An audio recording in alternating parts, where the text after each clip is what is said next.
Good morning, Peggy Houchin from Peggy Houchin Jewelry, and I hope you're having a good day. I'm going to be doing these little talks on Wednesday mornings at 11 o'clock Mountain Time, so I hope you will join me. And if you are joining me, just say something in the comment section that you're here. And if you have any questions about anything, just feel free to put it in the comment section. And stay tuned to the end because I have a whole bunch of elk that are just right outside my shop window. And when I'm done talking, I'll take the camera over there and show you the elk. So anyway, let me get started. I'm just going to move the camera here real quick and show you what I've been working on my bench. So last week when I talked about this watch, I had done the blank part of it, and this week then I also did all the soldering of the elements on the top, and you can see now I've got the little bars here, and that's where the pins for the watch will go. So the watch face will actually just fit right on here like so, and then I will have the pins coming through to hold the watch in place. Of course, that's the very last step. Last week I talked about the rocks that I'm going to be using in this, and I'll go over that again quickly. But right here is the channel that I've created. So all of these rocks are going to be cut individually and placed into the channel with 2-part epoxy. And then at the very end, I'll take it over to my lapidary machine and I'll do all the grinding and polishing. So the finished product will look like this. So obviously this is the blank, it's been polished, and usually once I do all the rock work, I do scratch up the silver and I'll have to go back then and clean all that up. So what I'm going to be using in this particular watch, and I discussed these rocks last week, but I'll just go over it again in case you missed it. So this is dinosaur bone. It's beautiful white bone. It's got nice pretty pink cells, and it looks beautiful in inlay. Actually, there's a little bit of dinosaur bone there. And then this is some black bone. It's actually translucent if you hold it up to the light. It's just gorgeous, and that will look like that once it's polished. I'm also going to be using some orange bone that's got some cool yellow cells in it, if you can see that. I use a lot of this in my jewelry. And I've got some gorgeous lapis from Afghanistan, and of course some really cool coral, and this is some number 8 turquoise. So again, all of these will be cut individually, and then they'll be placed into the channel with 2-part epoxy, and then I'll go back and do all the grinding and polishing afterwards, and then I'll set the watch at the very end. Okay, so that's a big project. Typically these take me anywhere from 15 to 20 hours to complete from start to finish. So it's actually quite a long process. And that, of course, contributes to the cost of what inlay costs. The other thing that I'm working on, this is a cuff bracelet.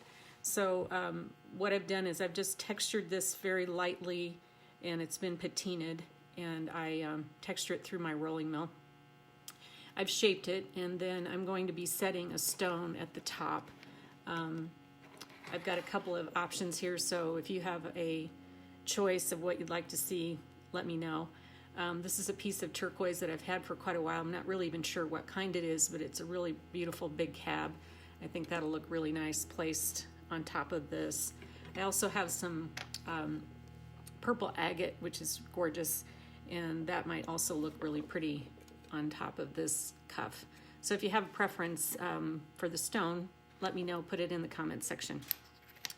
This is another thing that I worked on this week. I am in Independence Gallery down in Loveland, and Billy Colson, who is the owner, does a lot of really fun events and kind of challenges her artists to kind of think outside the box and do something different. So this month's show is called basically rusty things or old rusty things, and I wasn't quite sure what I would do, but I did find this cool heart that's some type of metal, and I used rivets to rivet it to a sterling silver back, and you can see the back of it where I've done the riveting and did the front. So this again is kind of outside my comfort zone, but it's good to do different things that you're not used to. Makes you think a little bit about processes and design. And I appreciate Billy challenging me on doing something new. And just to show you, this is how I rivet them. Little tiny, you can see those are like itty bitty little screws that I use. And then they have this tiny little nut that basically seems to fall every time I work with it, and I can't find it. But that's what I riveted the front to the back with.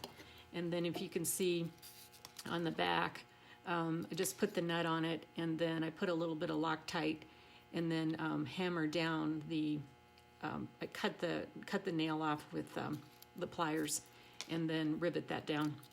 So anyway, that's kind of fun. This is a chain that I use a lot.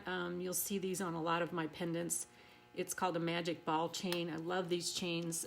You can actually adjust the size.